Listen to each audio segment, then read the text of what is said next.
It is Saturday morning, the 10th of April, 1993. A man drives home from the corner shop. A newspaper on the passenger seat. He turns into a driveway, an ordinary house, an ordinary suburb. A place called Dawn Park. He is alone. He gave his bodyguards the day off. A man steps out. He raises a pistol. He fires into the man's back. The man falls to the tarmac. The gunman walks closer. He stands over him. He fires twice more, into his head. Then he climbs back into his car and drives away, certain he has just changed history.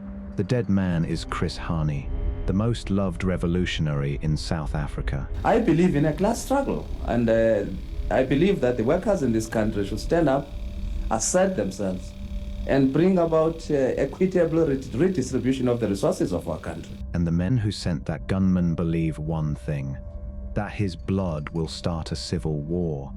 How does one bullet nearly burn down a country? How could killing a single man stop millions from voting? To understand, you need three things: who Hani was, who wanted him dead, and what they were truly trying to kill. Because this is not the story of a lone gunman.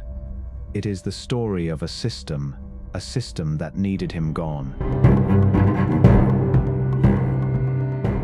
By the time Hani was a boy, South Africa had built a machine, one of the most complete systems of racial control ever seen.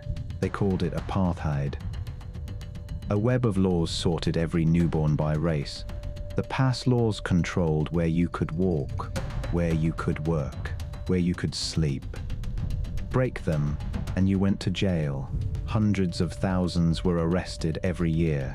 The black majority were 4 in every 5 people. They were squeezed onto a fraction of the land.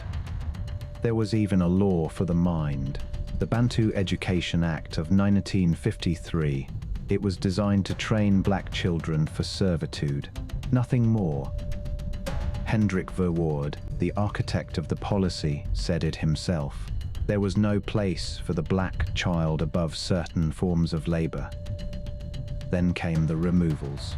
Between 1960 and the early 80s, 3.5 million people, torn from their homes, dumped in distant reserves called homelands, fake countries the world never recognized. Fathers became migrant workers, 11 months a year in single-sex hostels, sending wages to families they barely saw. And what wages? A black miner worked a mile underground. He earned a fraction of the white man above him for far harder work. This was not chaos, it was design. And when people resisted, the state answered with bullets. Sharperville, 1960. 69 unarmed protesters shot dead. Soweto, the 16th of June, 1976. School children gunned down in the streets.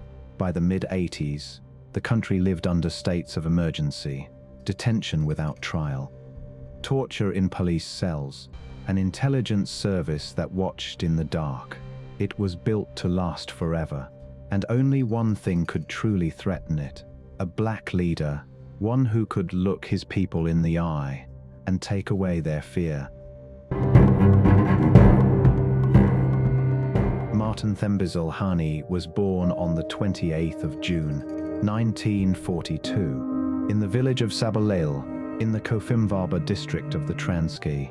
One of 6 children, his family was devout Catholic. As a boy, he served at the altar. He dreamed of becoming a priest. His father left to find work in the cities.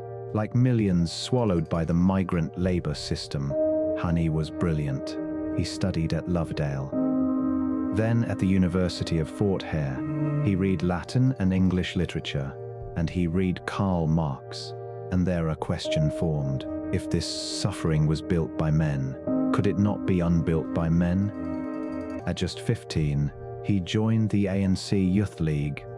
The year was 1957. Soon after, he joined the Communist Party.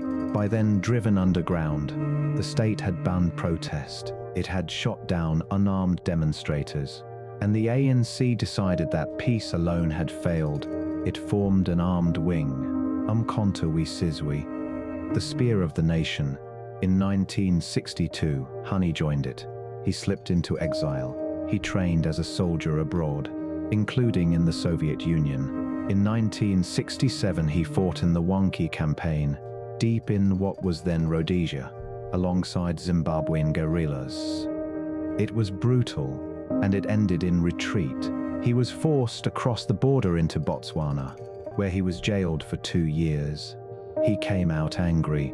In 1969, he signed a memorandum. It attacked his own movement's exiled leaders for growing comfortable while fighters died. It was an act of astonishing courage. It nearly destroyed his career. He was suspended. He was hauled before a tribunal. Before he was cleared and rose again, his life was the struggle. But there was a private man too. In exile, he married a fellow activist. Her name was Limfo. Together they raised 3 daughters, a family that rarely saw him, because the cause always came first. Through the 70s, he ran the underground from Lesotho, sending fighters back into South Africa. He survived attempt after attempt on his life. In December 1982, the apartheid army struck across the border. A raid on Maseru, 42 people killed in a single night. Hani was a target. He survived again, and by 1987, he was chief of staff of the entire armed struggle. What made Hani dangerous was not the gun. It was that ordinary people believed him completely. He could walk into a township, and a crowd would follow, for a regime that ruled by fear. A man who erased fear was the most dangerous weapon of all. By 1990, the impossible was happening. Apartheid was negotiating its own funeral. Nelson Mandela walked free that February. The ANC was legal again. Talks on a democratic future had begun. But who did not want that future? Ask who had everything to lose.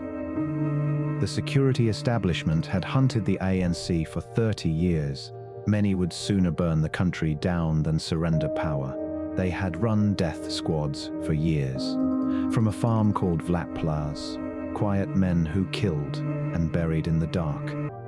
On the white far right, armed movements promised war. The Conservative Party rejected the talks outright, and in the shadows moved the third force. Boipatong, 1992, 45 people massacred in the night. Bisho, months later, marchers shot down in the open. Gunmen attacked the commuter trains, and survivors swore the police just stood by. It looked like chaos. Many believe it was manufactured. There was a wider current too, one the world prefers to forget. For decades, apartheid sold itself to the West as a fortress against communism. Washington called it constructive engagement, and Reagan even vetoed sanctions in 1986. Hani was not just an ANC commander. In December 1991, he became leader of the Communist Party. To the apartheid state, he was the enemy made flesh. And all of them feared the same thing: a free and fair election, one the ANC would win. Because they understood what Hani was. He was the bridge between the furious youth of the townships and the negotiators at the table. If he told the youth to vote, they would listen. And if he were removed, that bridge would collapse, and the country might fall into the fire. When the movement was unbanned, Hani came home. He could have taken a cabinet seat. Instead, he stayed among the poor. He chose to live in Dawn Park, a racially mixed suburb. Among neighbors of every color, he moved without protection. He was approachable to the point of recklessness. To the men who wanted democracy dead, he was the greatest threat and the easiest target.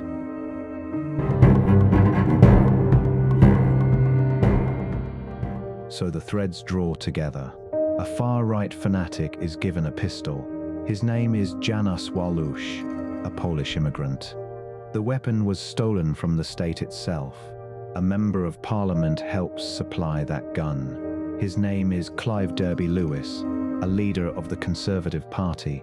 He helps mark the target, and on a quiet Saturday, the most protected idea in South Africa stands alone. Hani is shot dead in front of his home. And then comes what the killers never planned for. A neighbor has seen everything. Her name is Retha Harms, a white Afrikaner woman. She runs to her telephone. She gives the police the car and its number plate. Within minutes, it is on every police radio in the country. Walusz is arrested before he can vanish. The official story is meant to be simple. Two men, a lone act of hatred, nothing more. But the evidence whispers of something wider. There are the triggermen, Walusz and Derby Lewis. Derby Lewis's own wife is implicated too. There are the passive enablers, a culture that spoke of war and treated murder as a tactic. And there are the beneficiaries, everyone who would profit if the election never came. The white far right, the Conservative Party and the AWB, who promised war rather than black majority rule. The generals and hit squads facing the loss of everything and prosecution for their crimes, and the homeland rulers. Men like Lucas Mangope and Opagozo, whose Bantustan fiefdoms would vanish the moment South Africa became one country. None of them needed to give the order. They only needed the talks to collapse. In October 1993, both men are convicted. They are sentenced to death. But the questions do not end there. Both later apply for amnesty, swearing they had told the whole truth. In 1999, they are refused. The full network behind the gun was never named in open court. The Hani family believes they did not act alone.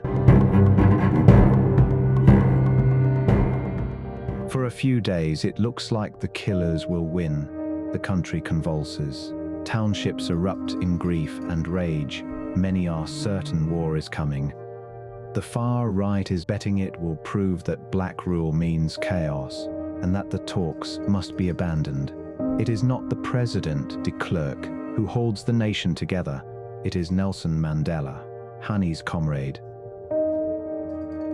A man not yet in power. He goes on television, and he speaks for the country. He appeals for calm. And he reminds a furious nation of one fact, that it was a white woman who risked everything to catch the killer. In that moment, the moral authority of the country passes into black hands. They buried him on the 19th of April. Tens of thousands filled a stadium near Soweto, fists in the air, songs of mourning and defiance, a whole nation walking behind a single coffin. The assassination was meant to stop democracy. Instead, it forced it into being. The country was teetering on the edge, and the negotiators understood one thing. Only a firm election date could pull it back. Within weeks, that date was set. On the 27th of April, 1994, South Africans of every color stood in endless lines and voted together for the first time in history. The men who killed Hani to stop that day had made it impossible to stop.